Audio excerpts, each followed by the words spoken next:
Don't need to. All right, we are now live. We are live on Facebook and also on um, YouTube. I didn't know that this platform allowed me to do that. Uh, you see, it's the same link every time. By the way, now It I'm is. getting better, you guys. At my, I'm not the non-tech one. That's you. um, Well, listen, good morning, everybody. Good And morning. good morning. You see that Charlena Anita has a new background. So, what we're waiting for our special guest to join. Where are you, Charlena? Where in the world are you? I am in the ATL. So since we joined you last week, this past week has been a very significant one for me. I don't know And if why is that? Why is that? wait, can you see my shirt? Uh, It's uh, wait. scoot, Okay, there. scoot over to your right a little bit. Go to your right. I think it's your Okay, right. Just a little bit. how about that? Yes. It Yes, says she was. made in 62, 62 years. Ooh, wrong way. 62 years. Anyway, I can't do all that. Anyway, 62 years of amazing. So I celebrated my 62nd birthday on Wednesday, and it's just been nothing but celebrations of love with friends and family and just blessings. And I am in a place of gratefulness. That is my word for today. That is what I want Okay. to share for today is gratefulness. So I'm grateful to see another year of life and to have a beautiful and amazing life and have people who love me and I love them and Mm. they support me. And we had a fabulous evening last night. I got to, so while I see Cara here each week, just to be in person and get that personal energy was pretty amazing. And thank you again for my beautiful purse. I can't wait to rock it. So, Yes. You yeah, know what? We didn't get a picture last night. Thought about that when I saw the pictures Jackie shared. I see Christina's in the lobby, so I'm going to bring her to the stage in 1 second. But yeah, it was. I was, and I thought about it a couple times, and it just didn't happen. So and so let me tell you, I feel horrible, but listen, I'm going to blame it on 62. So when I turned 60, any shortcoming I would blame on being 60. But now that I'm officially a senior citizen. I tell people this, I'm officially a senior citizen. no one who looks their No. age brags about it. No one who looks their age brags. You're bragging because you So, don't look so it at all. Look at her. let me explain why I say I'm officially a senior citizen. I'm officially a senior citizen because I am eligible for Social Security. You can draw Social Security at 62. If there's nothing that makes you senior citizen, Social Security does. Just think of back when you were in your 30s and you thought about people who are on Social Security. They're like old people. They're senior citizens. So I'm officially a senior citizen. So now I can blame things that I forget on being 62. But let Mhm. me say this: when you came to my house, the last time you came to my house to visit, you left your swimsuit, and it wasn't your fault because I told you to hang it in the laundry room. It's the leopard one. You've been looking for that. Oh, Yeah, I no, told but I you. do like that one, and I'm Yeah, not and the I brought type it. that. Yeah. I brought it here. It's in my What? suitcase. Yes, I meant to give it to you last night, but I forgot. Are you going to So leave it with Jackie? yeah, I'm gonna leave it with Okay. Jack. You can pick it up. But yeah, so 62. What can I say? What can she say? Well, I'm going to bring Christina. Let me. I'm wait when she comes back on camera. I don't even know if she can hear us right now. I don't. Can you hear me when you're not on the stage yet? Can you hear me talking? Or we didn't test that. Christina, can hear us? Oh, she's nodding her head. Okay.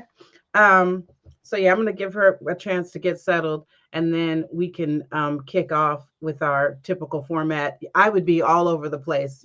Listen, God knows what He's doing. He must want some of this information to get out there because Charlena is like keeping me together. Okay. I even wrote it down today. What I am gonna do here so that we can stay on track. Oh, there she is. Let me bring her up. Woo! Hey, beautiful. Hi, good Hey, morning. good Listen, morning. Thank you for look at joining. all this beauty. All of this, all of us. You, Yeah. Is Selena. that boss lady that you're wearing? Yes, it is. Okay. I It started is. to put that on today, but then I saw this the darker one. I don't know what it's called. It's the lip bar. It's a Yes. wine color, and at first I just had it as a liner, and then I had a light color in the middle, and when I got on this camera I was like, that doesn't look right. Let me just make it dark all the way around. Well, Christina, this is a very informal show. I mean, you look fan. I don't know where you're going after this, but you, you, Exactly, you look right? fantastic. You look fantastic. Listen, this Thank is you. conversations, and what Yes. Christina and I intend is that people literally feel like they're eavesdropping, and we're talking on the phone. Like I love it. I love that's it. the whole concept. And so I'm going to start us with a little joke. I'm trying to do what I can to do better with my budget.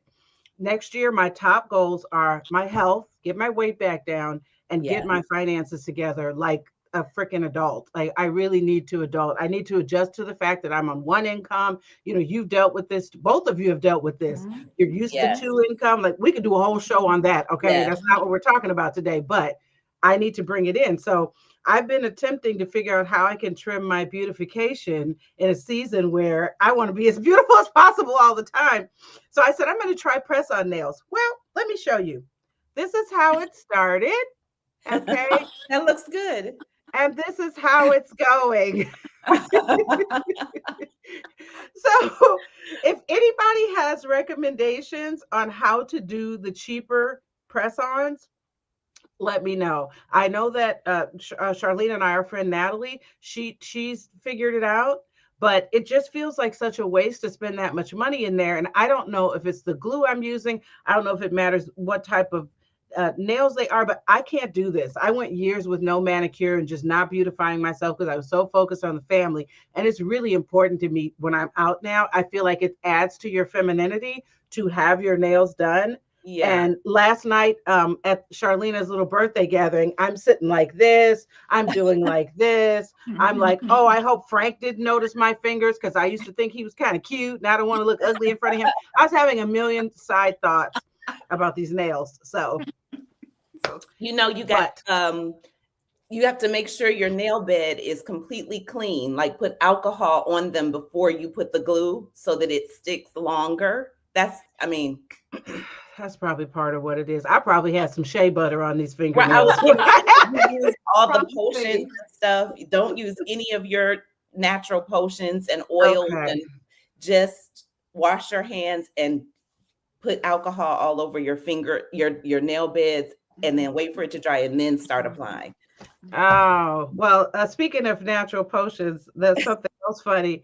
I'm such a hippie. Like, it's going to get worse. I just want to warn all my friends, it's going to get even worse. And so yesterday I stopped at the Black Wall Street here in Atlanta. It's like a indoor mall. They turned a Target into um, a mall basically, and there's all these little black owned shops. And so I thought this is a perfect place to pop in and get something to add to her little purse that I had.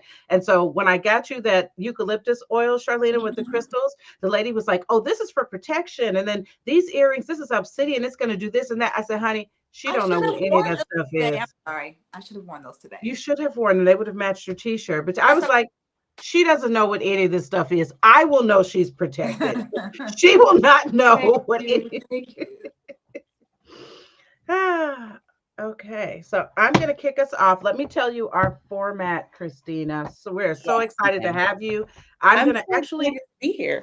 let me start by reading your wonderful bio because she deserves her props, and you have worked hard for everything you have. So I want to read the entire thing that you sent me. And I also want you guys to know that today, so most of the time you just listen to Charlene and we're just giving opinions, we're just like talking about what we think of this, that, or whatever. Well, Christina Cooper is actually qualified for what she's saying today because she is the executive director of Living Waters Well, good. Wellness Institute. I'm sorry. A Oh no, you're okay. We're casual. We're all at home. It's fine. She's the executive director of Living Waters Wellness Institute, a women's leadership development company near Raleigh, North Carolina. Christina delivers highly energized, interactive keynote presentations, trainings, and transformational coaching to leaders and organizations, inspiring them to achieve sustainable change by cultivating courage, character, and connection.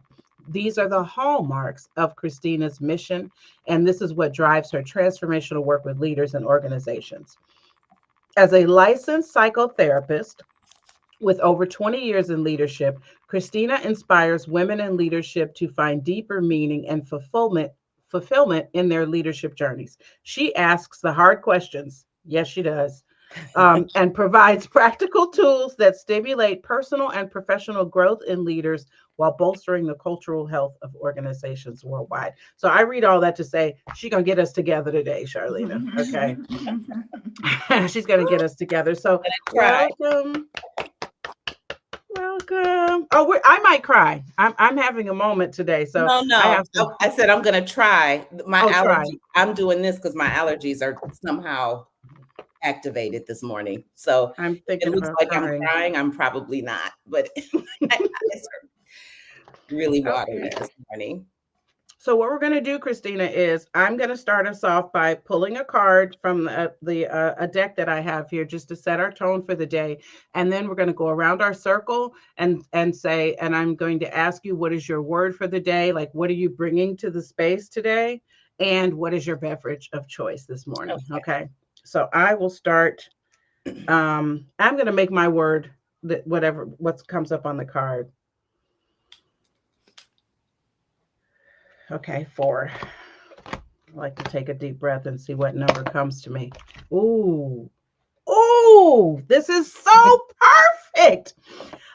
I'm glad I have this tissue right here. Hold on, let me put these up. I can't even okay. Wow. The word for today, guys. Wow. Okay. Mm-hmm. It says courage. I find the inner strength to face fear with confidence. And then in this with this deck, there's also a little reading, a little booklet that comes along. Courage. I find the inner strength to face fear with confidence. You need to remind yourself that part of the challenge of being a soul is learning to honor your own power. By listening to your inner voice and following its advice, you are acknowledging the perfection of your intuition. Fear is only an illusion, and obstacles are great opportunities for you to demonstrate that coming from a place of love will conquer all of fear's disguises. Perhaps you are changing career paths or entering or exiting a relationship. This test has been put before you because it's an opportunity to prove to yourself that you and only you can make the correct decision. By not taking that step forward, you may find yourself 2 steps back, only to face that same obstacle again. All right. So I am drinking today courage. That is our word. I got to keep that card with me all day. Good. This is really good. This is an iced coffee, and I put eggnog. It's a oat milk eggnog with my iced coffee, a little bit of my regular creamer. Then I was like, let me try a bit of eggnog in here, and it is delicious. Very good. And then I always have more than one beverage. I have my water bottle. Yeah. I also have very pretty glass with some the only juice I had in my fridge, because I don't really keep a lot of juice. It's like a watermelon limeade drink. Look, Charlena, I'm the lush today because I am adding Prosecco. Okay. I'm adding, Mhm. I'm going to add a little bit of Prosecco here. This could give me some courage during this episode, because you were right. I can just buy the little bottles. And I don't know why I haven't been doing that, because I waste so much. Yeah. The big You know? bottles. I don't drink them.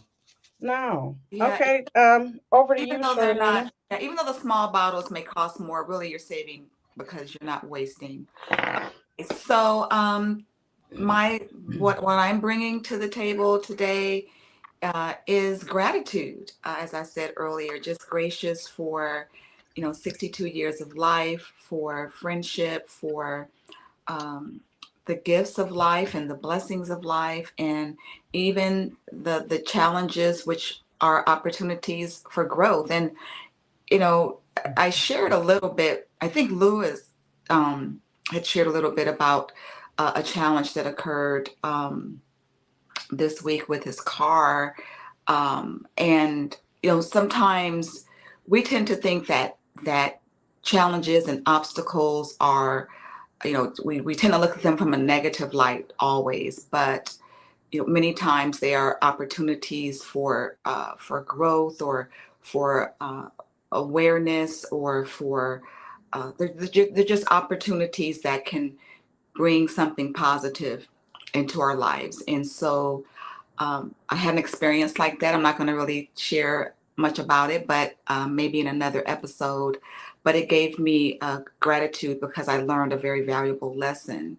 And so I'm grateful. I'm grateful. And what I'm drinking today, and I'm going to pat myself on the back for this beverage.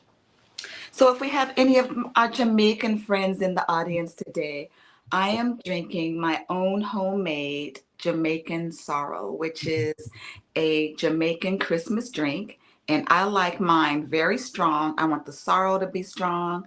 I want the ginger to burn as it goes through my Mhm. throat, and I Yes. want it to be very sweet. So that is my drink for today, and I love it. Is that And non-alcoholic? it is, but you can Nah. add rum if you want.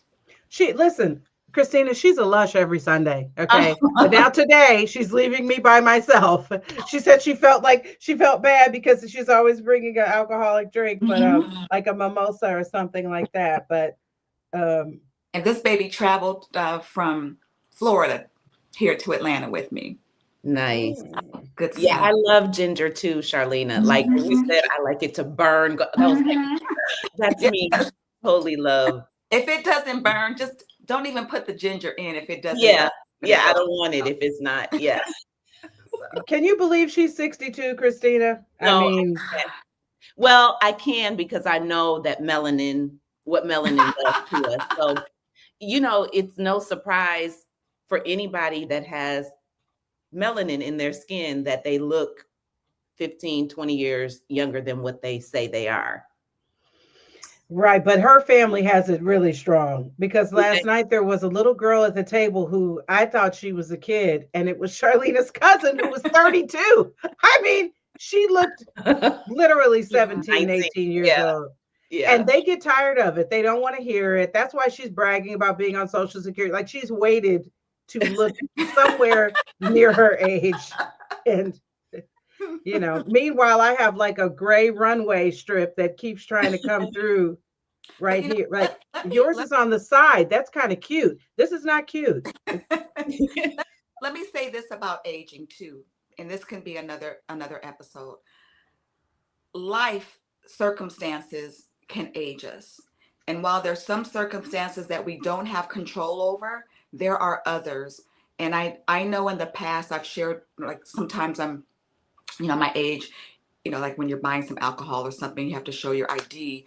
And the cashier will say, "Oh my gosh, you're blah blah blah blah blah," and I share with them that while we can't control some of the things of life that come our way, there are things that we control, and especially stressors, relationships with men can really age us. Yeah. And so I think that as we live on this journey of life, the things that we can control that can age us, we have to take control of those things, because and lifestyle too. Just because you can do it doesn't mean that you should, because certain things will show themselves as you get older in age. And so I think that we have to, along this journey of life, preserve this vessel of who we are, mind, body, spirit, because it pays off in the later years. So Yes, it does. That's so good. Mhm. Okay, Christina, you're up next. But I made a note that we're going to do an episode on self care because there's a reel I've seen that talks about how a lot of the stuff we do is just maintenance. It's not really fixing anything. Right. I think it would make a great topic for the future. But Mhm. Ms. Cooper, what Yes. do you bring into the space today, and what's your beverage? I've been thinking about what word I wanted to use. I think it's transparency this morning. Mm. I think a lot of times when we're talking about topics that impact our lives, we tend to be very theoretical in our approach to the conversation.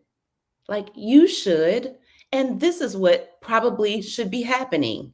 But we don't live by shoulds, we live by what is. And today I want to bring transparency. Mm. So that's my word for the day. And the drink that I brought is a double shot. No, it's not a double shot. I was getting excited already when you said double I shot. was like, wait a minute, that's not what you said in the text. This is organic peppermint tea with lemon and honey. And when I said double shot, I like strong tea. So I have 2 tea bags in here. My mug, this is my favorite mug. It says, "The joy of the Lord is my strength." This mug brought me through a very difficult time in my life when before and during and after my divorce 2.5 years ago. And one of my staff members purchased this for me as a going away present from my previous position in Arizona. So I took this with me among the few things that I carried with me on that cross country trip or move. But for some reason, when she gave this to me, I knew that this would be something that I would have to hold with me. A lot I left in Arizona. Most of my belongings, most of my possessions were left there. And I came here with 3 suitcases, here to Raleigh, North Carolina, with 3 suitcases, my son, and this mug. The joy of the Lord is my strength. When can we start crying? Okay. That was good. That was so good. I'm addicted to mugs. And you haven't been to my home yet, Christina, so you wouldn't Yeah. know, but I like to be intentional about what am I feeling today? What mug Yes. am I going to choose in the morning to set myself up for the day? And some of them don't have words on them. I have one that's a Tabitha Brown mug that has like a lion mouth in the front of it. And so when I feel like I need to be strong, then I pick that mug. And when I have guests over, I think, what mug should I give her? And then I select it. So Mhm. just I cute little love things that. we do as we age. Yeah. These little rituals. Mm. I hope that we become more thoughtful as we age. I think we do. I'm Do, noticing it in myself. Do you guys notice it in yourselves that you're more thoughtful in terms of, and I don't mean thoughtful like, oh, that was a nice gesture, but contemplative, thoughtful, like, Giving I thought think I to want to do, yes, things. yes. what I what think what do you say, Charlene? You've always been thoughtful, but you are the elder here, so you get to tell us no, what to do. I think that comes with maturity. I Mm-hmm. think it just comes with maturity. Maturity with age and with maturity in spirit and self. You realize that probably you need to think more about Mm-hmm. things. Yes, yes, being more thoughtful. Yes. Mm-hmm. Mm-hmm. Mm-hmm. That's super good.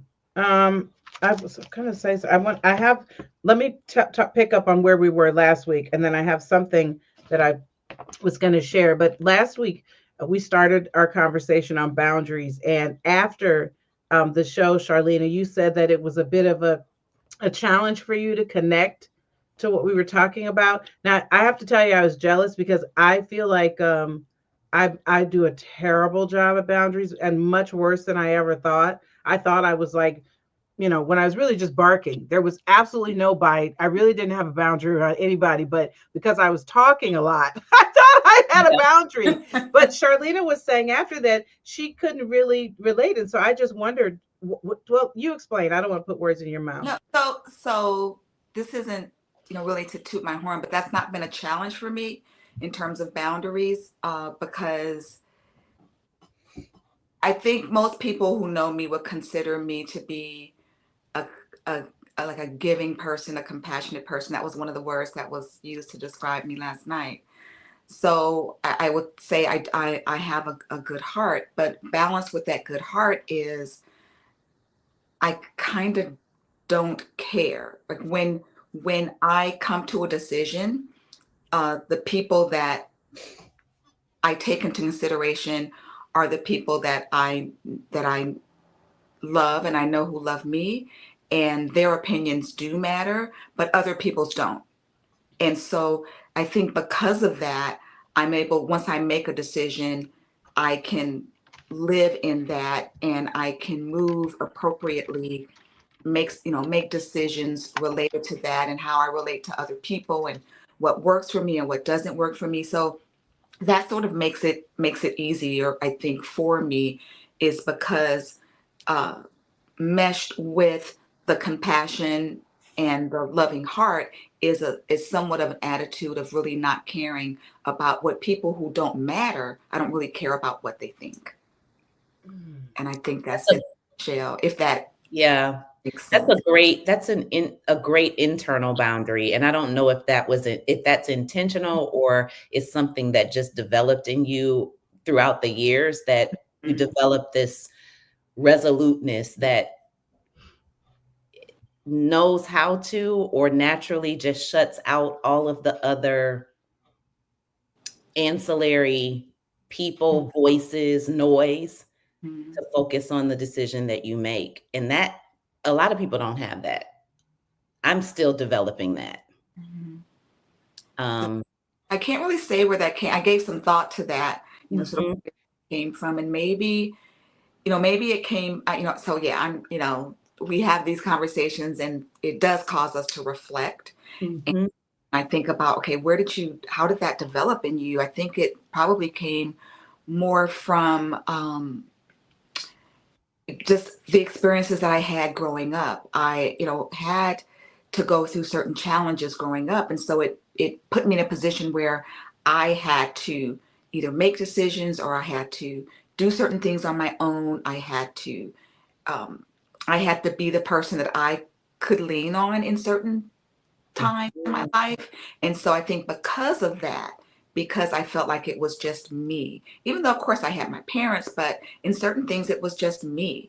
And so I think because of that, I had to develop this skill set that Yeah. helped navigate through those spaces. And this is the way it showed up in life when I had to make even bigger decisions. Now, let me say this. Christina is the psychotherapist. I'm not. I just pontificate on various things. Okay. And, but how was your mom's confidence, Charlena? That's what I was thinking about when you were So, talking, because it feels like you didn't have some of the challenges of low self esteem and low self worth like I had. so And that's I just, yeah. amazing because I've given thought to that. Like, so I've done a lot of work. I've done a lot of soul searching over the years in terms of what has made you you, what has made you, um, how do you show up in different relationships and roles in your life? What has caused that? When I think back to my upbringing, um, my my mother my my mother was very, very supportive. She had me at 20. She had my brother at 17. She was very independent. She was very strong. She had her flaws, though. Her flaws were more so regarding self-esteem in men. And I think, um, but then she taught me, like she exposed me to things, and she had very adult conversations with me at very young ages, but not inappropriately. Like she talked to me about, like I knew where babies came from by the time I was 8 years old. She just had different sort of conversations with me at a very, very young age. And I think she kind of empowered me. She just empowered me to do things and to make decisions. Um, I mean, ooh, that's Mm. Uh, saying about That's a lot. ah. others. So How So, old were you when your but mom passed away, Charlena? I was 26. Mm. I was 26. So that's she, very, mm, See, we got the that's very psychotherapist on interesting. here. She's going to get us together. Well, I just find it interesting because, just I come from a psychological background, right? But I consider myself to be pretty spiritual as well. And it's interesting that your mom, in her rearing of you and her modeling for you, that she taught you how to make resolute decisions and to stick with them. Because at 26, number one, your brain was fully developed, and that is developmentally the age at which you become an adult and you move out of adolescence. Developmentally, not colloquially, like everyone thinks that 18 is the age, but yeah, your brain is not done developing until the end of your 25th year. The fact that your mom passed at 26 after teaching you all of these things, it was almost as though she prepared you for what she didn't know was going to happen. yeah. And one other thing too was I don't. Woo. So listen, um, the other thing is I looked at, so when I saw things about her personality or how she handled situations that I didn't necessarily like, I made a conscious decision that I wanted to be different. Um, Mhm. and I was like, okay, I don't want to relate to men that way. I want to be Mhm. my own power and this is something that many people know about my life is, I was sexually molested as a child. And Mhm. so I think just based on my makeup, I took that experience and said, I will never be a victim again. And that, and, and yeah, so I think all of those things were the things that helped me to say, okay, I'm going to take control and take the power that I have, and I'm not going to allow someone to take that from me, the power that I have, the things that I Mhm. have power over. That's one of the reasons I think why, okay, I don't control other people except for when it comes to an event. I am controlling in that way, but I'm very controlling about myself. And not this is not a judgmental thing, but one of the reasons why Yeah. I've never used drugs or been drunk, not judgmental, but I never want to give control of myself over to anything else or anybody else. And so I think when it comes to boundaries, again, boundaries are your ability, it is your power to control what is around you. And so I think because of my makeup of not relinquishing my control to others or to a situation that I do have control over, I think that's why I have why establishing boundaries has not been difficult for me. Mhm. But That see, was you know what? a lot right there. That was a lot. No, that was so much. But you know what, Ah, Charlena, I did not know that. And it's interesting because I was molested at the age of 5 by a half brother, right? And I was rereading Oprah's book, What I Know for Sure.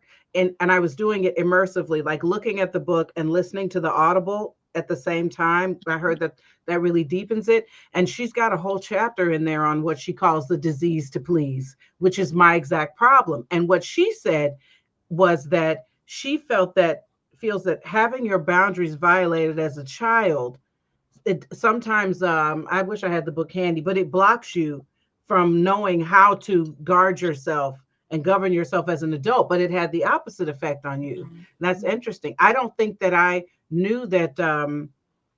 This is just an opinion, but I think that because of some of the early promiscuity I got into, I wasn't having sex, but I remember like playing around with the boys from church. And I just didn't even think it was a big deal for them to touch my body. I remember literally saying in the back of the church van when we were in gathering, we all come from the same denomination. You guys know what that term is. You Yes, know what that ma'am. term is. The I little remember, can, The the blue little can. can. The blue can. okay. And I remember saying to them, it's just flesh. Those were my exact words. And I was maybe 14, something like that. I lose my virginity to almost 20. So I was older than most people in that regard. But you could tell, I didn't, I wasn't special, even to myself. And I feel like it has taken me getting to my 50s to realize that I'm not just special. I am absolutely effing incredible. And I can say it with my chest now, like 1,000, and it wouldn't matter. I can sit in the presence of a guy and I know I'm not his type and I don't care. And that used to plague me. Why don't I have that body? Why don't I have? I don't care anymore because I'm great. But it's taken a lot to get here. I feel like you want to say something, Christina. My wheels are turning. When it comes to boundaries, it's interesting because for you, Charlena, the I don't know whether the sexual abuse you experienced was repetitive or, that doesn't matter. But you, based on people's temperaments and what they were shown and modeled as children and how their parents, if they disclose it, how their parents respond to them when they disclose the sexual abuse, that determines the trajectory of the person's healing journey. So for you, Charlena, your temperament led you to be more vigilant, to be more decisive about, okay, this person crossed my boundary and is continuing to or not, I don't know. But what I need to do at this point is create a barrier so that I don't have to be encroached upon again, and that I gather or garner control for myself to prevent further victimization. That's one end of the spectrum. That's a boundary piece. And that part of your resolute nature came from that experience. You keep crossing this boundary. I can't do anything about it. I feel powerless. So how about this? I'm putting myself in the driver's seat. Because I'm not letting this happen again. It was excruciating. It is horrible. I had to go through a lot to have to deal with what you did to me. Now, for Cara, that's the other end of the spectrum. Most people don't end up in the middle because usually when sexual abuse happens, the response from the primary caregivers is typically not a positive one, if it is told. But your temperament, for you, Cara, you opened up the gateway. Yep. Our fathers are there to stand at the gate of our innocence and our safety. And if for whatever reason they're not at the gate, then the gate swings open and intruders come in, just like they do inside the sheep's gate, which is why the shepherd, lies across the sheep's gate. But for you, your boundaries became more diffuse. They were not closed like Charlena's, like, no, no, no, no one's going to hurt me again. It was like, oh, I guess this is normal. You want to touch me? Okay. You want to touch me? Yeah. Cause that's all people are doing is using me. So this is what I'm for. This is my purpose. And so learning over the years that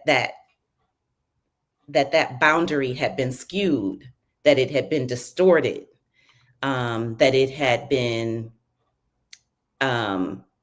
displaced in your experience, it drives a lot of our behaviors moving forward.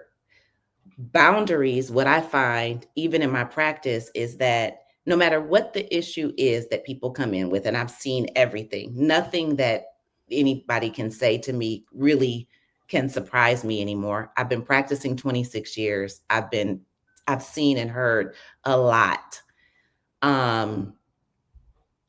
But the foundation of what people share with me about their earlier life, their families of origin, their it's about boundaries. The reason why people come into therapy is because boundaries have not been clear. They've been crossed Mm.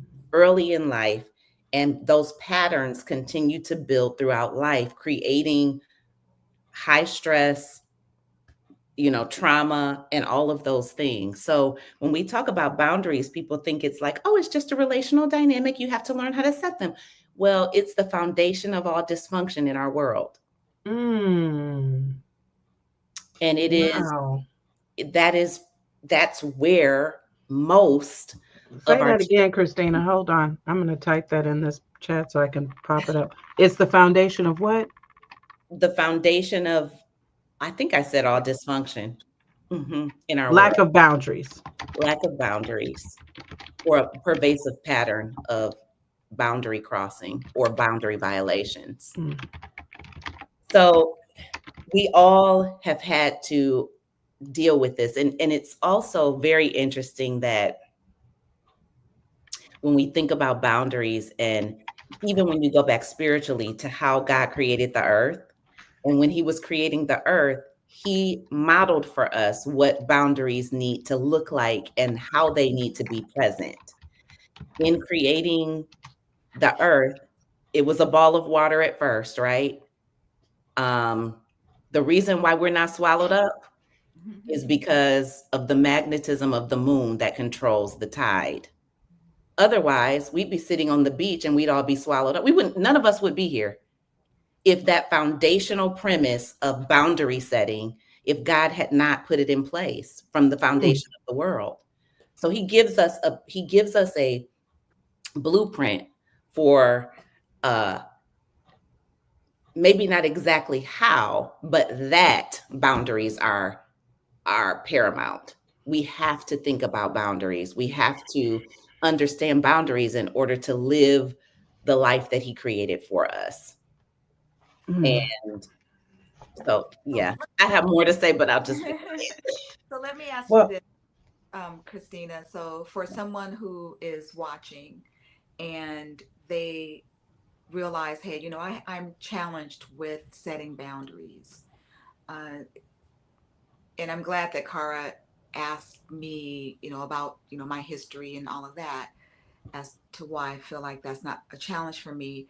So what would you recommend for someone who is watching and is saying, okay, I don't have the ability, that's not a strong skill set of mine.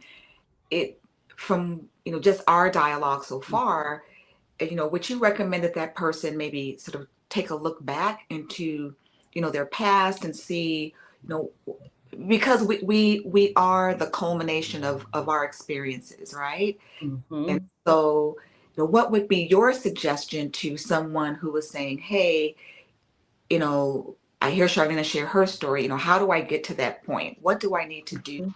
to not just be, what she does, but Right. do what's best, for me in my Yes. life, being able to set boundaries. What would your Yeah.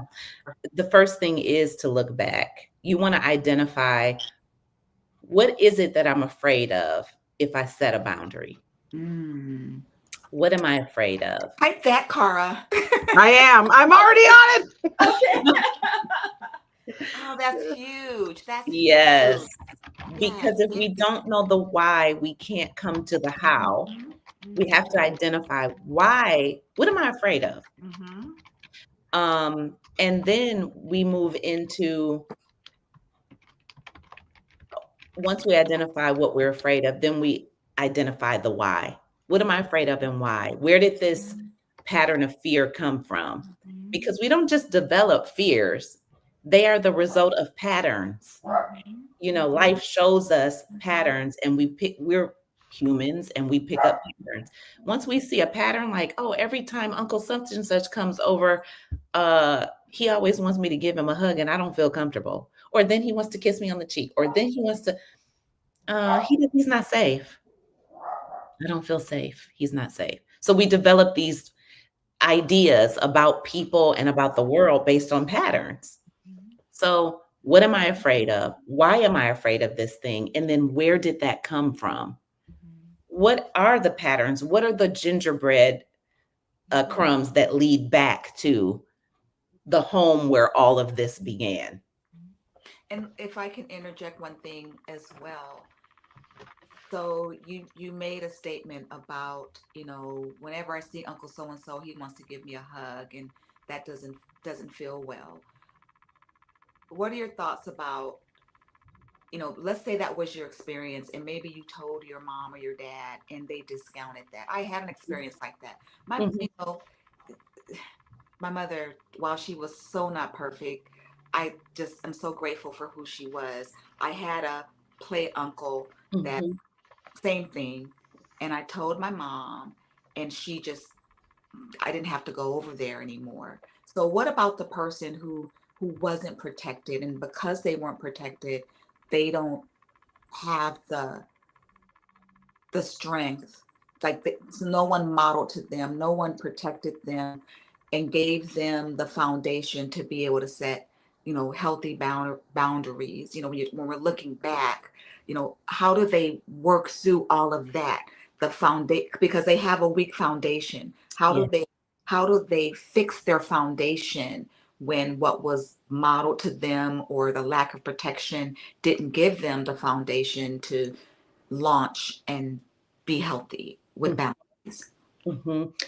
Um, that's a multi-part response, but I will say the work that I work exclusively with women, and probably 98% of my caseload, the people that I see deal with this, the process of being able to rebuild their mental and emotional and physical landscape so that they can be healthy again. You got to go back to the source. What were the needs you had in your childhood that were not met? Typically, safety is one of those things. If you had a parent to whom you disclosed sexual abuse or impropriety and they did nothing, or they blamed you, that's a huge red flag that says unmet needs. Whenever we have unmet needs, we develop a false self in order to protect that child that is longing to be heard, in order to protect that level of safety. So we want to identify what were the needs that were not met in your mother or your father, whoever, not listening or doing these things for you when you cried out for help, when you said, I don't feel safe, when you said this person is doing this. What was that a manifestation of? Because in what other areas were your needs unmet? Did your parents listen to you? Did you have a voice with them? Did you feel protected by them? Did you feel heard by them? Did you feel supported by them? Did you feel mirrored by them? Were they affectively attuned to you? And so when you start to identify those things, it, it's a process. I go through about a 2-year process. I just finished with 2 patients right now that we've been through a 2-year process of doing inner child work first in order to recover from childhood trauma. And then we move into developing yourself as an adult. And that process of healing and restoration, that's in therapy on a weekly basis. For most of my patients that I do the inner child work with, it takes about 2 years to complete it weekly for 2 years. But once you identify that, then you identify, well, what were the core issues that came out of me not having my needs met? What were the feelings I had? And then what core issues developed out of that? Well, I have trouble setting boundaries. One of the major core issues that comes from chronically unmet needs is inability to set boundaries, inability to experience healthy self-esteem or appropriate self-esteem. And that means, like the word says, having a right estimation of yourself. So you're not up here developing sort of narcissistic characteristics like I am better and I am prettier and I am that's a problem because that's definitely a false self, and that's based in you having chronically unmet needs. And you're not under here either. You're not, I guess people could think that I was okay. I hope I can be adequate. That's also Mm. something that says you've had chronically unmet needs. We need to have a right estimation of ourselves and appropriate self-esteem. Being like Cara was saying, I know that now I know that I am absolutely amazing. And these are the areas in which I thrive and that I'm gifted. And these are the areas, well, I'm not so great at that.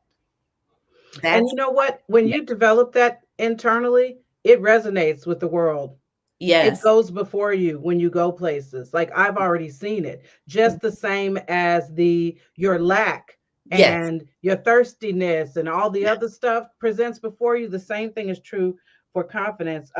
I want to encourage everyone. Make sure you stay with us till the end. I do think we'll probably go a little bit over, maybe by 15 minutes or so, because I don't want to rush it. Even though I know Charlena has to get on the road, but I'm also not gonna, like Dear Wifey's 2 hours long. Okay, now I'm not trying to do that, but I'm also I'm yeah, also not trying to like compact everything and rush it, because some of what we're saying right now, even right now, is super heavy. But I feel the clock. But otherwise, there's some moments and some things that are being said where we really need to slow down and take a breath. But we're not going to do that today. But I hope that those who are listening don't buzz by this. If you're hearing something here and it's stepping on your toes in any way, that's a sign of something that you need to do in here, and you can't ignore it. I read the courage card at the very beginning. So if you missed the beginning of the show, I don't know if I'll do it again at the end because I have something else we're going to do at the end. But I would encourage you to listen to the beginning part and really let that sink in and sit with you, because it's not a one-time thing. What I thought about when you said what I am afraid of, what am I afraid of? My fear was I won't be liked, right? And so then you have to what I've learned is you can't stop at the first answer.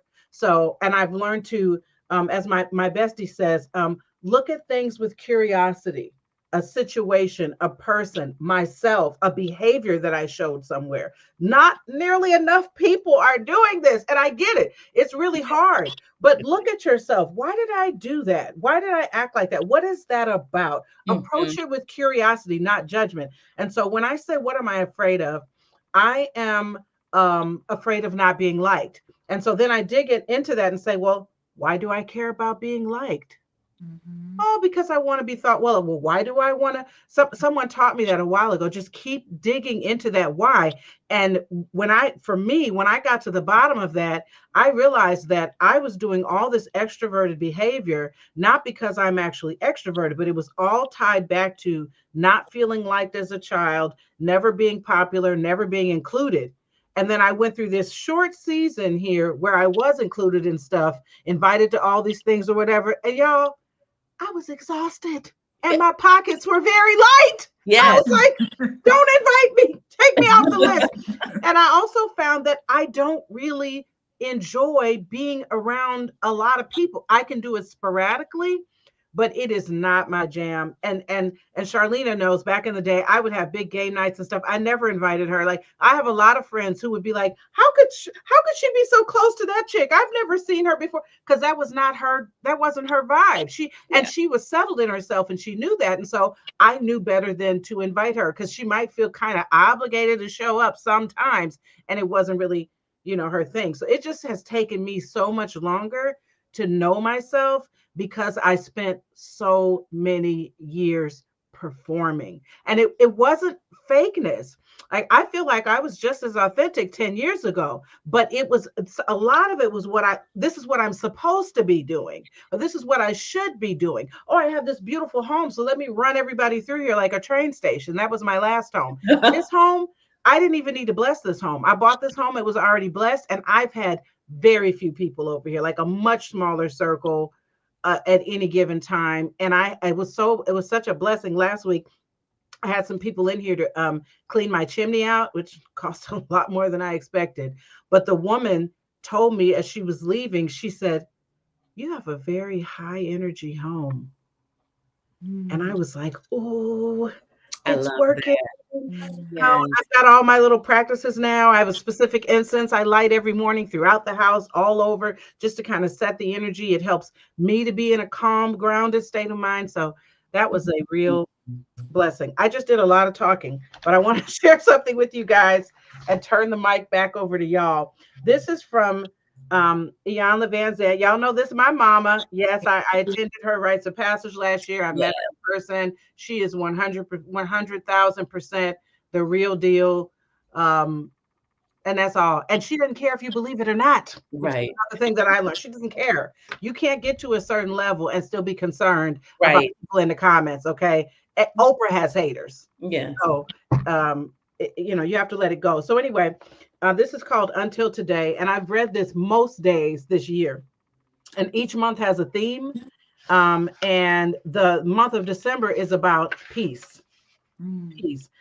Actually, this month starts with you've survived life-threatening, life-altering crisis and challenge to prove only one point, that you can and have survived.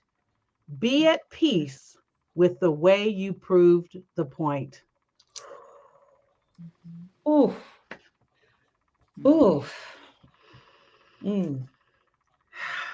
When I first read that, I was like, oh, Mhm. this Yeah. month's going to be a. So get this. This is the one for December 15th. So the general theme of today is I will know peace when I stop stewing in anger. Okay. So most of the passage is about anger. But then I got to this sentence and I thought about our topic for today. And this sentence, this part says, if you want your relationships with other people to be healthy and fulfilling, surrender your expectations and set clear boundaries. When Yeah. you let people know what you need and want, they can decide if they want to be involved. Like that's why I told you, Shirley, I have to keep some tissue nearby because this is my whole problem. When you let people know what they need and want, they decide if they want to be involved. But instead, I've always performed so that they need and want me. Let me contort myself. Mm. Don't talk too much. Don't talk too little. Try to dress like be as fashionable as everybody else you can fit in. It is exhausting. Maybe that's why I'm finally like burned out on it. But when you let people know what you need and want, they can decide if they want to be involved. But people are scared because you want to be liked, or you don't want to just say, hey, don't call me after 8 o'clock, or I don't like that restaurant or that type of food, or I'm not, and for me, I just don't want to look difficult. I don't want to look, I never want to be perceived as like this super picky Black woman who's like very persnickety and hard to please, even though I must be like that because all my damn friends is it's also bougie, hard to please, persnickety. Maybe this we just need to just be ourselves, and I would say day one, hey, I'm on the picky side. I'm just gonna let you know. Are you down for that? What are you all? So what are your thoughts on that, Charlena? Because I know Christina's got some zingers. I have to take notes, by the way, you guys, on little things because you guys are so powerful. Anything I want to follow up on, I have to write it down. Any thoughts Yeah. on any of that, Charlena? Well, I actually there was a point that I wanted to make about something that was said a little earlier. Um, we were talking about this is sort of aligns with what Christina said and talks about the work that a person needs to do in order to get to the place where they can be in a healthy space to create boundaries. And she talked about also about the reasons why certain things that may have happened in your childhood, maybe your parents didn't this, that, or the other. And Christina, you can speak to this, of course, but I think it's important if that has been someone's experience, it's okay. Like get it's okay. Give yourself permission to be okay with what your experience has been and don't blame yourself. And and also release the person that perhaps didn't protect you or didn't meet the need that you had because they had their own shit. So they weren't able to protect you for whatever reasons. They weren't able to affirm you. They, for whatever reasons, they weren't able to give you the foundation that you needed to have. But you have to be able, I think, to forgive that person and let go of that and realize for whatever reason they weren't able to give you what you needed so that you can be free from the past and you can be free from whatever the hurt may be associated to that with that so you can launch forward in your journey of healing. And as Christina said, she does a lot of work. It takes time to do that work. You said about 2 years of Mhm. healing that inner child. But I think the Mhm. first step in, listen, not being able to set boundaries is just it is a manifestation of a childhood need that was not met. I mean, that's Mhm. That's basically what right. said, and we all have those, right? We Mhm. just have them in different ways. But we're talking about boundaries. We want to get to a point where we can start to lay the foundation to set healthy boundaries. But please be willing to let go of the past, let go of the past, give grace and to yourself. Don't blame yourself because you are in this state of not being able to set them. It came from somewhere. It wasn't because of you, but this is the beautiful thing about life. It doesn't matter what was done to you in the past. Today, you have the ability to take control and create a new future. So it doesn't matter that you could not set boundaries in the past, but you can in the future. You have the ability to do that in the future. So that's just a point I wanted to make. And Christina, of course, you're the expert. So No, I love that you shared that because a lot of us are living with regret. And a lot of us are living with self recrimination for things that are not our responsibility. When we have our boundaries crossed, especially when we have them crossed in certain ways, instead of that person carrying their own shame, the perpetrator or the person who's crossing the boundary carrying their own shame, their act of violation places, in a spiritual sense, the shame that they carry on us. So wow. that's why you see a lot of people who have experienced a violation of boundaries. And, you know, Say that again, Christina. I A don't lot. remember exactly how I Okay. said that, but when basically, when we've been victimized in any way by a perpetrator, the shame that the perpetrator carries spiritually gets transferred to us. Oh, That is why ooh. that is why a lot of people who have had childhood trauma or some sort of victimization, not just all trauma, because it could be a car accident. You're not carrying around that person made the wrong turn and ran into you by mistake, not those types of traumas, but relational trauma, interpersonal trauma that happens. Um, the shame is transferred from the perpetrator to the victim. Um, and as Charlena was saying, the letting go is so important. Recognizing, oh, the shame I'm feeling is a transfer of shame. It's It not doesn't belong mine. to me. Yeah, no. I can release that back. Give it back to them. Um, in my own experience, I've experienced sexual trauma when I was probably, I think I was 17. And it wasn't until, and I did work around it in therapy and things like that, but for some reason I was continuing to carry some of the shame around what happened. And it wasn't until I went into a specific kind of therapy myself where I could envision myself being untethered, physically untethered from my perpetrator and walking away from him. Mm, And it required that I envision it in my own work, my own therapeutic work with my own therapist, in order for me to be 100% free from that person, from the trauma, from what it created in my own life and my psyche. what it did to my emotions, my patterns, my all of those things. But in that one moment, I was free. Mhm. Mm-hmm. And so what I want for everyone else, I don't want it to take 20 years to get to the place where you experience Mhm. that spiritual untethering, that Mhm. physical untethering.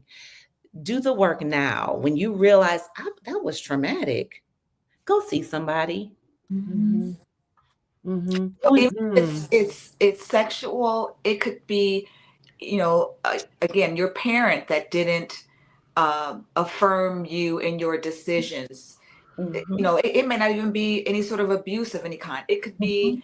your parent, just anytime you tried to make a decision, they would override it, or they would demean your thought process to where it made you feel small, and it made you question your ability to make decisions, or to question your choices.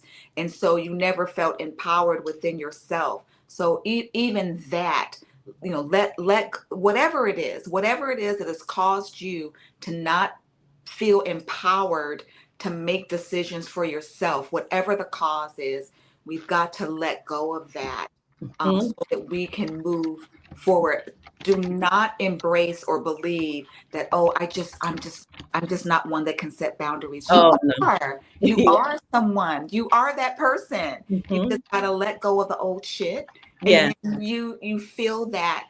But you got, well, I'm not There trying to do your job, but you got to fill it with something else. But you do, and it takes practice. yeah, It yeah. takes literal practice, role play, practice.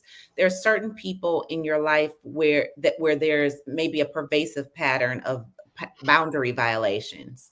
Um, and you will have to practice how to set appropriate boundaries with that Ooh, person. that's part two of this. That's But part listen, two. you now Part listen. two. You already know Christina's coming back because she has to, first of all, Yeah. whether we get 5 people or 5,000 followers or whatever at some point. You Everything on the internet lives forever. That's why I don't stress, like, this is a hobby. Charlene and I are doing this for the love and the joy of Yeah. wanting to share information, and I feel like that's the purest motive for whatever the spirit intends for it to be. And I also neglected to mention that I've known Christina really for like 30 years Yeah. casually, but I want to say maybe 2016, 2017, we were both at an event together and just made a really strong heart connection. Yes.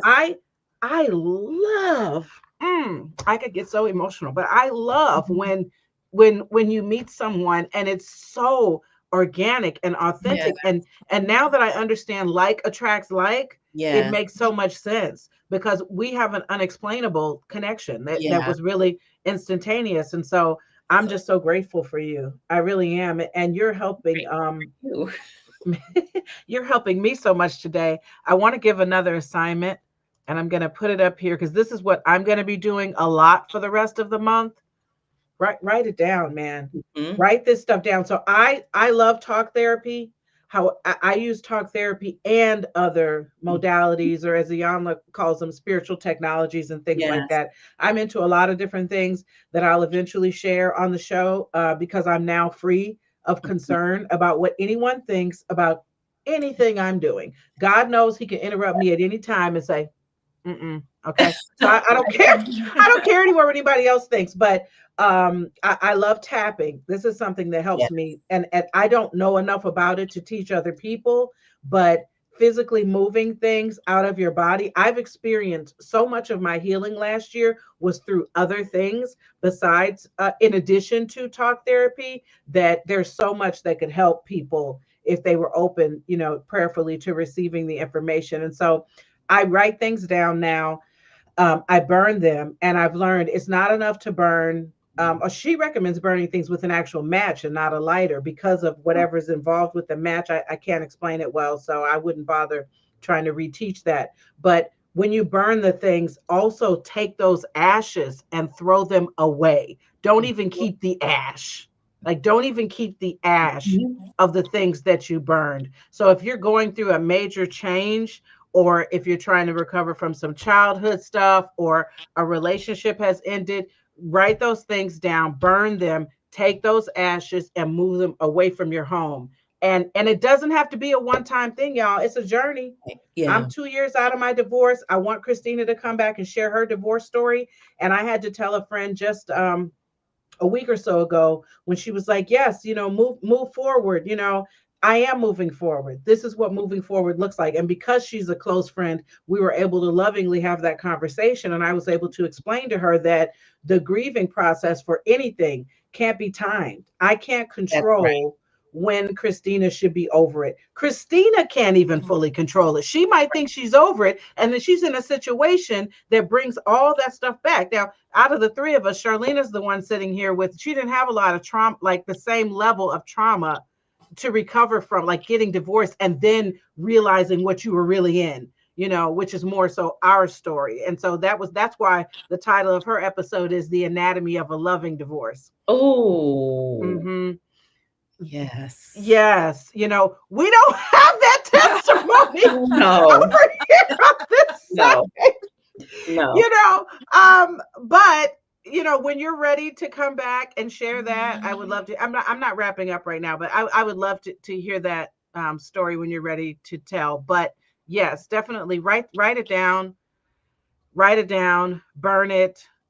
And there's so many more things you can do around thought control and things like that I would love to share, because controlling my thoughts has also helped me So, tremendously. Cara, I really want Christina. I don't know what your schedule will permit, but we definitely have to do a second episode because we talked about what brings or what is it that creates this inability to set boundaries. So we did that, but Christina, I really want you to just sort of talk about, okay, we talked about getting rid of.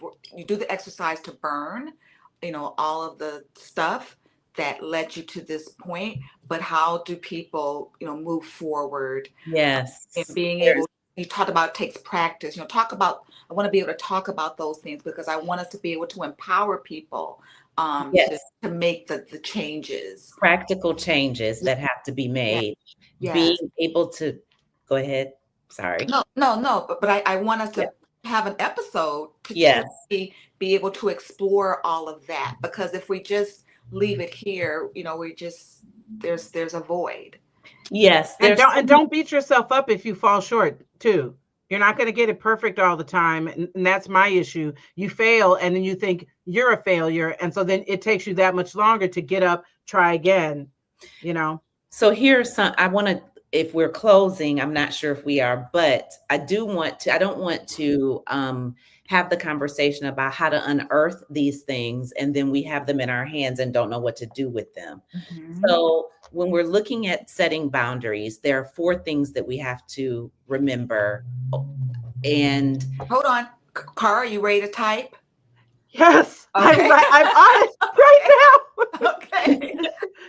Okay. we want to Christina, be you're able on. we want to be able to we want to be able to use our voice to identify the violation to the person that we're setting the boundary with. And to That takes, identify the violation that occurred with the person. yes, we have to be able to use our voice. So we're not just saying, hey, you're going to need to stop doing this because that we have to be able to clearly use our voice to identify the violation. When you do this, I feel whatever it is that you feel. And then we're letting them know what we need them to do instead. Okay. So is Okay. that number 2? Instead of, yes, Okay. instead of you doing this, I would prefer that you do whatever it is that you're asking them to do. Okay. Is that number 2? Mm-hmm. Mhm. Oh, these are the 4 things to do. Okay, with that same situation. Yes. So you have Okay. to be able to use your voice to identify the violation. Number 2, you have to be able to say what you would like for them to do instead. Number 3, you have to be able to articulate that if they do not abide by that choice or that alternative, what the consequence will be. And then the fourth and hardest thing is that you have to be willing. These are all requirements when it comes to boundary setting. And this is where courage it comes into play. Setting boundaries is a very courageous thing for us to do as humans, but it places us on on a clear path to our destiny so that we are not performing for other people's approval or appeasement. But number four, we have to be willing to release the relationship if the person does not align with our requests. That's the hardest part in the process, because what people typically do is I tried to tell her. Well, you didn't tell her though. You tried. We have to be able to execute. We have to be able to clearly articulate what it is that a person is doing and how they are violating our emotions, our boundaries, our being. And then we have to say, if this happens again, this is what I'm going to do. Again, boundary setting is about protecting ourselves and also protecting others. But this is what I'm going to do if you continue to do that. If you continue to demean me or to invalidate what I'm saying, I will leave the room. I will let you know I'm leaving the room now. This conversation is over. If So you continue to do that, then we're not going to have any more conversations. We'll talk more in detail about this, I guess, in the next time we talk. But I want to give a template or some scaffolding around what it looks like to set the boundary and what we have to be willing to do. There's work that has to happen in order for us to find our voices first. And in order to find our voice, we have to identify what's been keeping us silent. Fear of abandonment, fear of rejection, as Cara was talking about. What if they don't like me? Fear of losing something. Some people are afraid for financial reasons. If I tell my mother who's financially supporting me that I don't like how she does this or puts my business out at the Thanksgiving table, then she won't pay my car note anymore. These are real situations around these codependent relationships that cause us to struggle with setting boundaries. But those are the four. Those are the four sort of pillars of boundary setting, effective boundary setting. And and I explore those in depth, right? Mm-hmm. Okay. Yeah, I got those because I think it was last week, Charlene, we were talking one of the past episodes.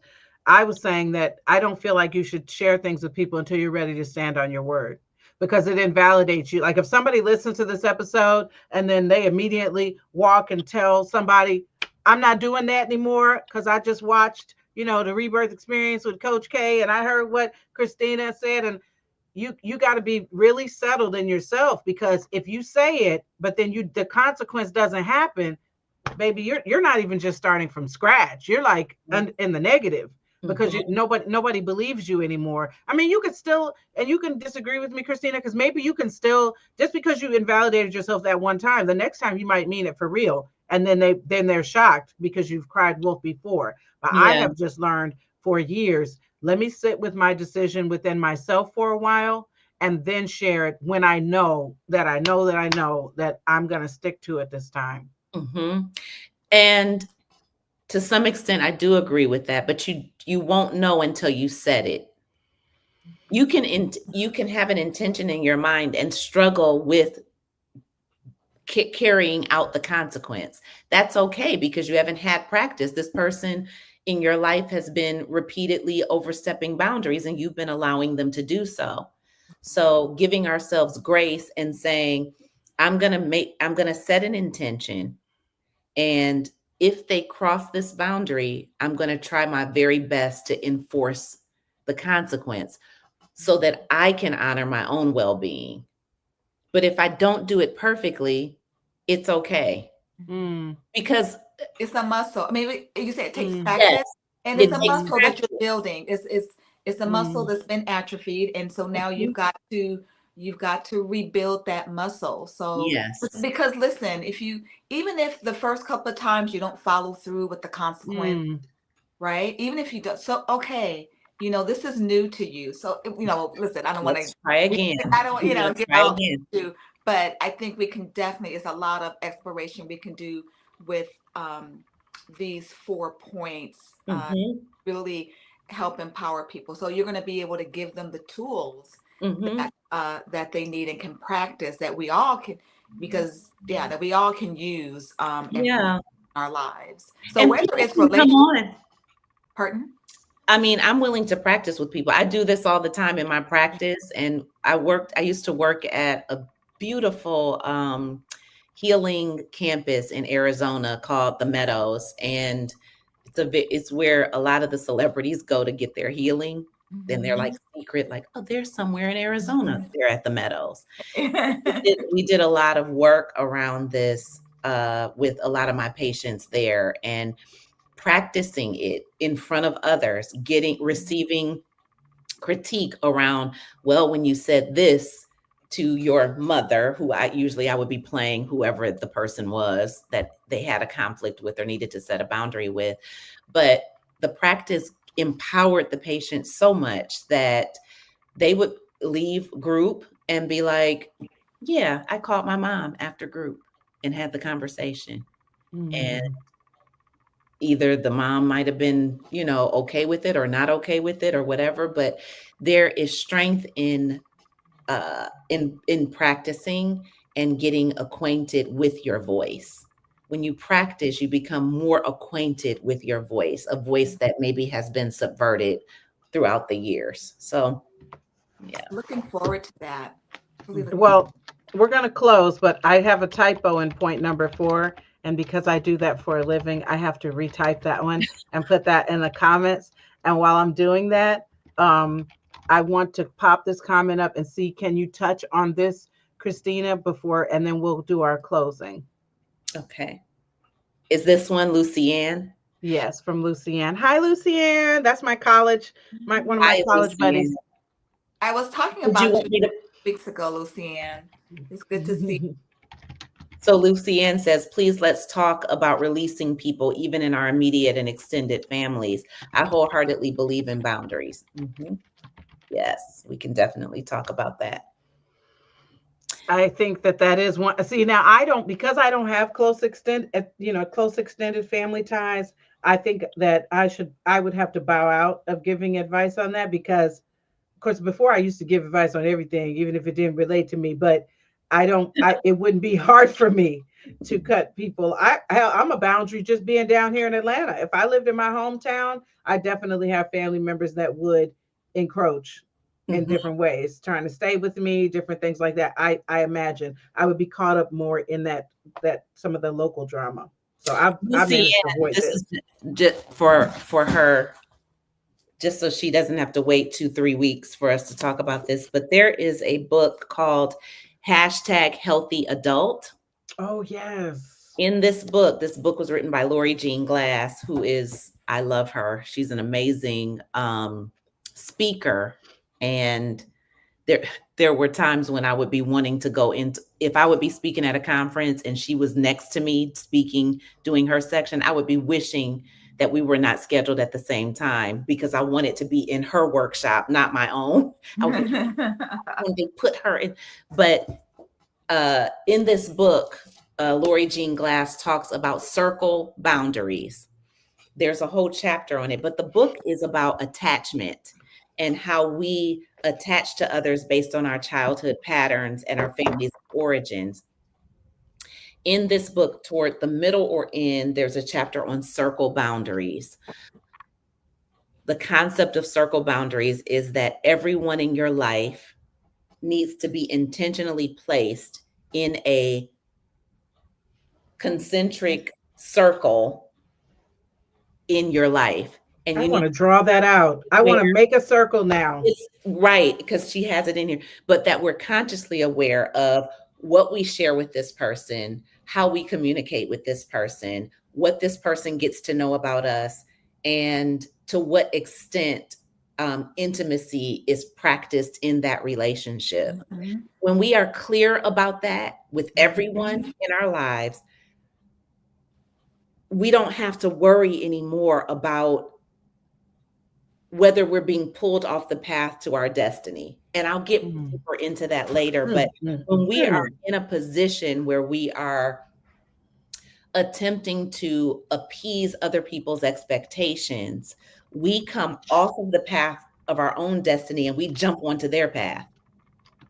Because again, it's their expectations, it's their preferences, it's Mhm. their likes and dislikes, it's their, Mhm. we Mhm. abandon ourselves and our path to our own future when we consistently practice aligning ourselves with other people's expectations. Mhm. And that is an internal boundary challenge that we have as humans. This book helps us to clarify where everyone belongs, how we operate with them, what we tell them, what we don't, what we do, what we don't. And it helps to clarify things so well. I use this book, I do a lot of bibliotherapy in my practice. So we read through books and process the book based on the person's life and experiences. And a lot of my patients are like, after we did this book, they were like, I'm ready. Let's go. I'm ready. I'm ready to live the life I was created for. I'm ready to walk in my healing. I'm ready to live in a way that honors my well being and honors the destiny that God has placed before me. This is what we want. We want a fulfilled life completely aligned with what it is that God has created us to do and be. And so that's all. Okay, what's the title of that book? I think that's what Lucian is Hashtag talking about. healthy adult. Healthy adult. Hashtag healthy adult. Okay. All right. And then I'm gonna give it to Charlena for closing words. And I'm putting this back up here. And I listen, I, Charlena closing. Anything else Christina has, and then I'll close us out with a brief exercise. This quote just hit me again in another way. I'm thinking about all of the relationship abrasion we have with people because we don't tell them who we are up front. You don't tell you don't who you are is going to come out anyway. So if it's a new friendship, for example, I go to a coffee shop today and I meet a woman my age or whatever. If I don't start with who I am, I could build a friendship for 3 months, a year, or whatever, and we are not compatible. I'm so worried that that I'm not going to show up a certain way or that I won't be liked. But if you don't show who you are from the beginning, it's like you're fooling the other person in a sense. Let people decide. This is who I am. Either you want to deal with me or not. I'm always going to be 10 minutes late. Whatever those things are. I'm not going to be. I may not always be perfectly fashionable or whatever. This is who I am. And then the beauty of that is when you look at that circle, you're loved and accepted because you showed who you were from the beginning and people made a choice to engage with you anyway I'd versus like to give finding out later, I'd like to you give know? an example of that just came to mind. Yeah. There was a person that I met years ago, a woman, and we just clicked. We exchanged numbers, and she immediately started calling me like every day, and that's not how I roll. And so, Ooh, I know. yeah, I that didn't work for me, and so I didn't even feel the need to have a conversation. I just would not answer the phone. Mm-hmm. And then I call her back in a couple of days. Mm-hmm. And she eventually got that Charlena is not a person that I can call every single day. And we got into a place that was a good balance. And, that was me, you can call it passive aggressive, whatever, but I didn't feel like it needed to be a conversation.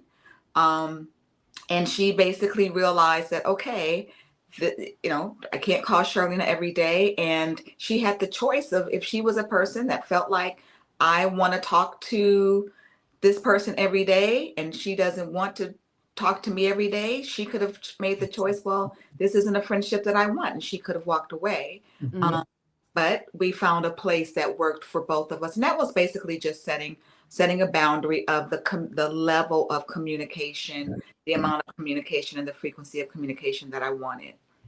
Because we're teaching people anyway. We could Yeah. just do it in a more intentional way, Hmm. you know. Mm-hmm. Christina, anything you want to say? in closing? Um, our first and primary responsibility is to protect our wellness and our well-being. Mm-hmm. It is to honor our Protect. well-being. Mm-hmm. And when you think about the challenges or the internal conflict that you have in your life, using that as a guidepost will help you to develop the courage you need to set the boundaries that need to be set in order to align yourself with Mm-hmm. that principle of protecting and honoring your well-being. That's all. Mm.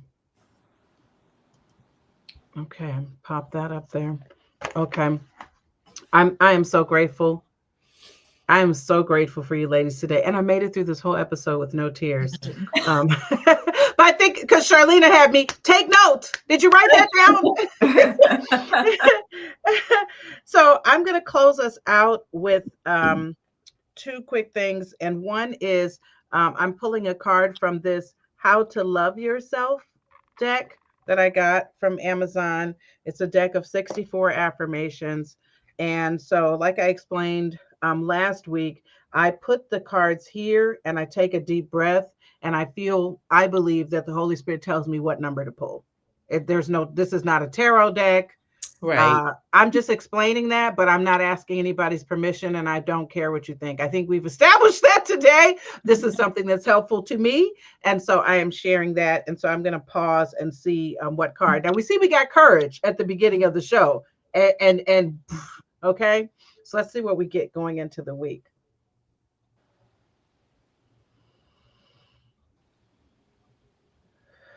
7. Okay. It's so funny. I hear all kinds of numbers, and then I take the last number, like right before, as I'm finishing the breath. I don't know. 2, 3, 4, 5, 6. Okay. I am free and at peace. And the other side says, I am a free person living in a world that is a reflection of my own love and understanding. That is so good and so perfect. So this next activity is one of the tools that I learned last year. I use this myself. I especially encourage it for people who spend a lot of time alone or are single. It's a practice called havening. And so the way you do this, it's going to feel a little weird, but just start doing your fingers like this, just touching your fingertips together. Okay. Now you ladies have to do it too. You're touching your fingertips together, and I'm going to explain it. Make sure your fingertips are touching and not just your nails. And you should feel some tingling start to happen in your hands. Tingling, tingling. Christina probably knows all this already, but I appreciate you for participating, even though you could teach it better. So as we're doing that, right now, pause and keep your hands like this. Do you feel that? You should feel some tingling, the energy between your hands. And now you're just going to give that to yourself as love. And you could just run it down your body like this, all down your face. Just give yourself that love that you put in there. And a hug. I love to end with a tight hug.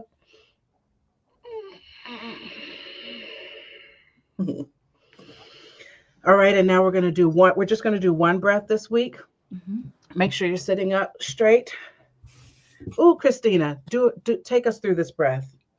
Take us through this one breath. Yes, please. That way I can breathe this week. Guide us through this breath. So the last breath that we're going to take today, we're going to call it the gathering. And we're going to fill our lungs with air for 4 counts as we gather all of what we learned in today's podcast, what we heard, what we contemplated, what we're going to come back to in our thought life. We're going to gather it all together in 4 counts. And when we get to the top of that breath, we will hold it and then we will release it. Let's begin filling our lungs with air for 4 counts. 2, 3, 4. Hold it at the top. Remember, we're gathering all of what we have experienced in today's podcast. And now we'll release it through our mouths.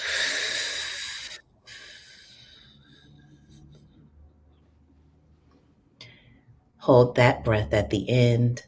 2, 3, 4, and breathe normally. Okay. Thank you. Listen, I am so grateful for you guys for coming on this journey with me. I really don't know why we're here. And Charlene and I have been talking about this for a year and a half at least. And we even started like a notes thing in our iPhones to share topics. And she has just really pushed me. I want to be honest and transparent and say, I don't know why we're doing this. I just know that we're supposed to do it. And I'm okay not knowing. And one of the things that Charlene and I have said, it could be one person. If there's one woman who has her own transformational experience, gets new information. I know for me, some things have happened and it's just like a light bulb comes on and suddenly I can see everything clearly. And so that is totally our reason for being here. I want to encourage everyone to share this information with anybody you can think of. You can go to Coach Carr's the YouTube channel and copy the link there and text it out to a bunch of people that you know have problems with boundaries. I am not saying this to grow my channel. Great, subscribe, et cetera, et cetera. But this information, especially today, all of our episodes are wonderful, but this information could save someone's life. It really could. There's so many women walking around in bondage with shame and regret all day. All they think about is every mistake they've ever made and all the things. They can be free today. So I would encourage you to prayerfully share with whoever you think needs this information. Now, you may not want to share it with somebody you're having issues with. Like, this is why I put a boundary on. I wouldn't say that. That's why I said prayerfully, okay? Who needs this information? But thank you so much for watching, and thank you guys for being my guests. We will definitely have Christina back on whenever she is available. In the meantime, pop in those comments, topics you'd like to see. What do you want to hear more from Christina or anything else? I'm blessed with a wide network of people. I've wondered why, and it's all going to come to fruition through this show. And so I'm very grateful for you guys. Thank you so much. Deep bow. Thank you. Thank you for joining us, Christina. Thank you for having me. Much. Yes. Safe travels on the road, Charlene, and text me when you get home. Okay. All right. All right. Bye, ladies. Bye.